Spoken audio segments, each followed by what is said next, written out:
नमस्कार। पुणी थरे वेदांत ग्रुप इच्छा प्रकाश करिछि ओडिशार एक विश्वस्तरीय शिक्षानुष्ठान तैयारी करिबा पई।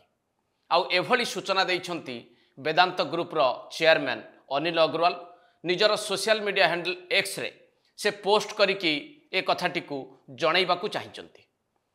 जेतेबेले वेदांत ग्रुप पुणी थरे चाहुछि जे ओडिशार गोटे विश्वस्तरीय शिक्षानुष्ठान तैयारी करिबा पई एवं ए सुजोग दबा पाई सी सरकार को मध्य अनुरोध करुछि। सेतिकी बेले एभली एक सुजोग वेदांत को दबा ओडिशार शिक्षागत दृष्टिकोण कह जाऊ बा शिक्षानुष्ठान आधारित अर्थनैतिक विकास दृष्टिकोण देखा जाऊ उचित हबना ना यारि उपरे आज आम आलोचना करिबा। तेबे काहींकि वेदांत ग्रुप पुणी थरे ओडिशारे एवं पुरी निकटरे गोटे विश्वस्तरीय शिक्षानुष्ठान स्थापन करिवार लक्ष्य रखिछि एवं ए नै कि कौन प्रस्ताव देइछंती वेदांत ग्रुप रो चेयरमैन अनिल अग्रवाल ता उपर प्रथम टिके नजर पकेइबा। अनिल अग्रवाल तांकर जो सोशल मीडिया हैंडल एक्स रे पोस्ट करिछंती से पोस्ट को टिके आपण भल भाबे पढ़ंतु एवं बुझिबा को चेष्टा करंतु।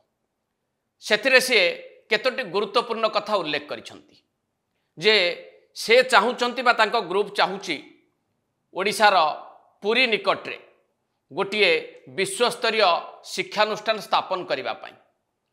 तार कारण होउची भारत रो अनेक छात्र छात्री एबे भी विदेश को पाठ पढ़िबा को जाउछंती एवं ताहा पर्याप्त हेई पारु नाही। से जो पोस्ट करिसंती सेतिरे गोटे न्यूज आइटम को मध्य टैग करिसंती।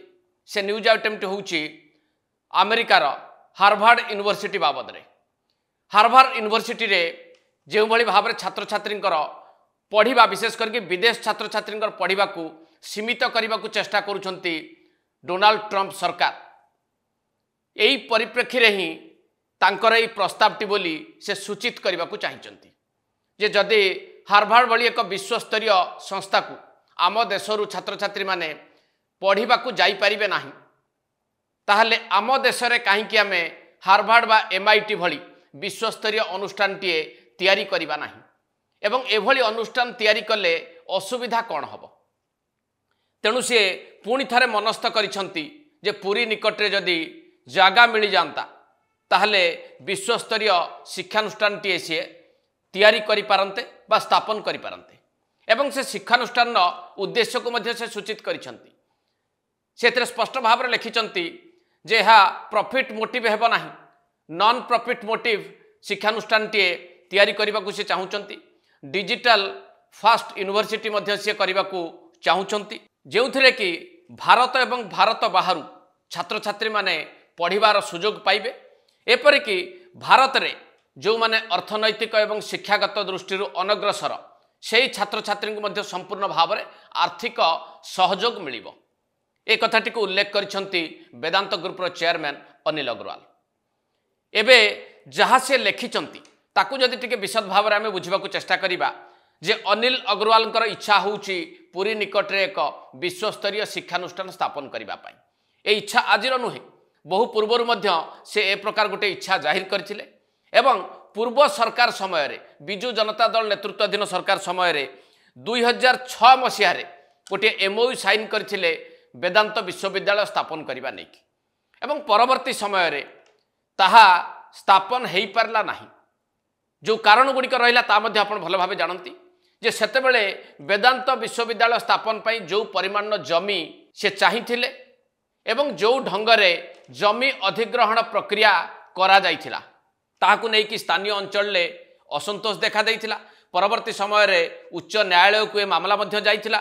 उच्च न्यायालय एभली जमी अधिग्रहण को नापसंद करथिले एवं परवर्ती समय रे देशर सर्वोच्च न्यायालय मध्य उच्च न्यायालयंकर जुक्ति को ग्रहण करथिले एवं जो मान ठारू जमी निया जाइथिला से मानको फेरे देबा पाई मध्य निर्देश दिया जाइथिला। ए कथा समस्त को भल भाव में जना अछि। जदि से घटनाटी को टिके आमे अनुशीलन करिबा ताहले एथरु स्पष्ट भाव में बुझा पड़ी जिवो जे गत थर काहेकि वेदांत ग्रुप सक्षम हेई नथिला बा समर्थ हेई नथिला एक विश्वस्तरीय विश्वविद्यालय करिबा पाई। जमी अधिग्रहण प्रक्रिया त्रुटियुक्त थिला एवं जो ढंग से जमी अधिग्रहण करा जाइथिला ताहा ग्रहण योग्य नथिला जदि पूरा घटनाक्रम को आप बुझा चाहिए ताहले गत सरकार सहित जो एमओयूटी करा जाइथिला से एमओयू को जो ढंगरे करथिले विगत सरकार ताहा त्रुटि शून्य नथिबारु एभली एक परिस्थिति उपजिथिला। तेणु पूरा घटना पाई विगत दिनर सरकार को दायी कले भूल हब ना।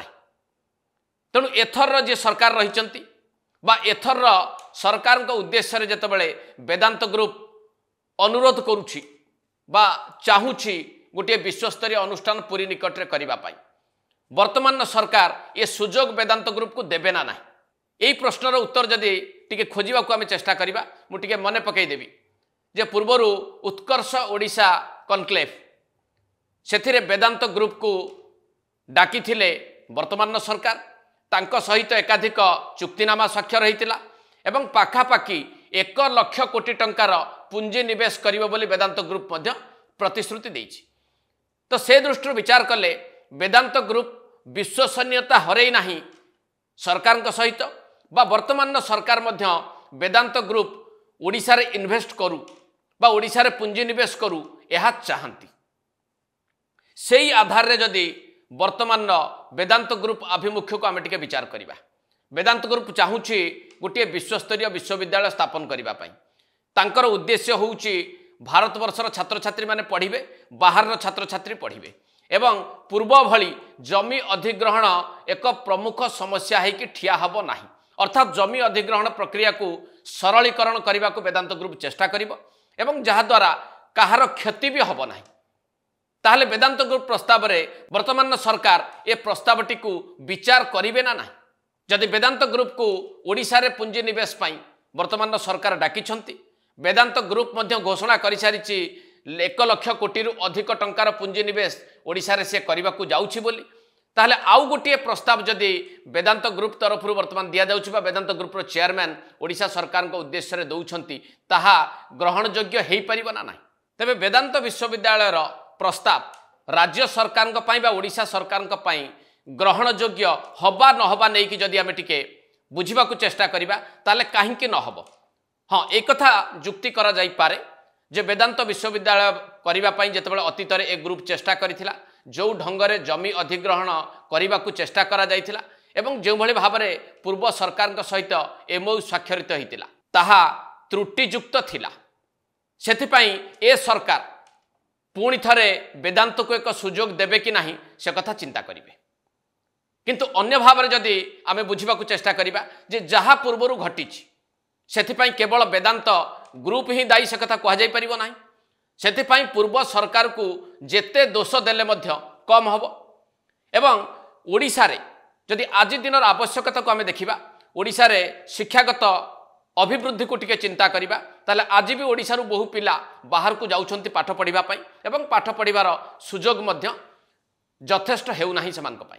से दृष्टि ओडिशा रे गोटे वर्ल्ड क्लास इंस्टीट्यूट हेले असुविधा कौन कारण एक भी आम जानी जे ओडिशा रे छोट मोट विश्वविद्यालय प्रतिष्ठा करी किछि व्यक्ति विशेष सरकारी जमी हड़प करिसंती जंगल जमी हड़प करिसंती एवं विवादीय हवा परे मध्य तांको विरोध रे सरकारी कार्यानुष्ठान हेई नाही। तेणु वेदांत भली जदि गोटे प्रतिष्ठित कंपनी चाहूची आउ थरे मन बलैछि ओडिशा रे एक विश्वस्तरीय शिक्षानुष्ठान करिबा पाई ताहले ता पाई गोटे सुजोग सृष्टि करिबा ए सरकार को पाई आवश्यक ना नुहे ता भी टिके चिंता करा जाई पारे। ताहले वेदांत भली एक प्रतिष्ठित कंपनी जहाँ सहित वर्तमान सरकार एमओयू साइन करिसंती लक्षे कोटी रु अधिक टंकार पुंजी विनियोग से करिवो बोली कहिछि से भली एक कंपनी जदि इच्छा प्रकाश करुचे आउ थरे निज त्रुटि को सुधारिबा को जाइकी एक विश्वस्तरीय शिक्षानुष्ठान पूरी निकट रे तैयारी करिबा पई चाहूची बा स्थापन करिबा को चाहूची से नहीं सरकार चिंता करिवे ना नाही। जदि सरकार ए बाबद रे किछि चिंता न करंती ताहले कौन हेई पारे से कथा भी आमे जानिबा उचित। कारण एई निकट रे जेमती जणे ओडिया शिल्पोद्योगी एवं एक प्रतिष्ठित कंपनी एठी आवश्यक सहयोग बा भित्तिभूमि अभाव देखिबा परे गुजरात रे मनस्थ कला एक बड़ फ्रेंच फ्राई फैक्ट्री लगेबा पाई एवं से गुजरात ए फैक्ट्री लगेबारे सफल भी हला। सेमती हुए तो वेदांत को जदि सुजोग न मिले बा आवश्यक भित्तिभूमि न दबाकू सरकार निष्पत्ति नियंती सी आउ कौन राज्य रे भी एभली एक वर्ल्ड क्लास इंस्टीट्यूट स्थापन करिवो एथिरे कौनसी द्विधा अछि कि तेणु परिशेष रे वेदांत ग्रुप तरफ वेदांत ग्रुप चेयरमैन तरफ जो प्रस्ताव दि जाइए ओडिशा रे एक विश्वस्तरीय शिक्षानुष्ठान स्थापन करने से नहीं कि ओडिशा सरकार निष्पत्ति नवा उचित कि नुहे एवं यह ओडिशार हितर कि नुहे बा ओडिशार स्वार्थरे कि नुहे ता आपण मान टिके चिंता करंतु। एट शेष करबा एडिटोरियल को नमस्कार।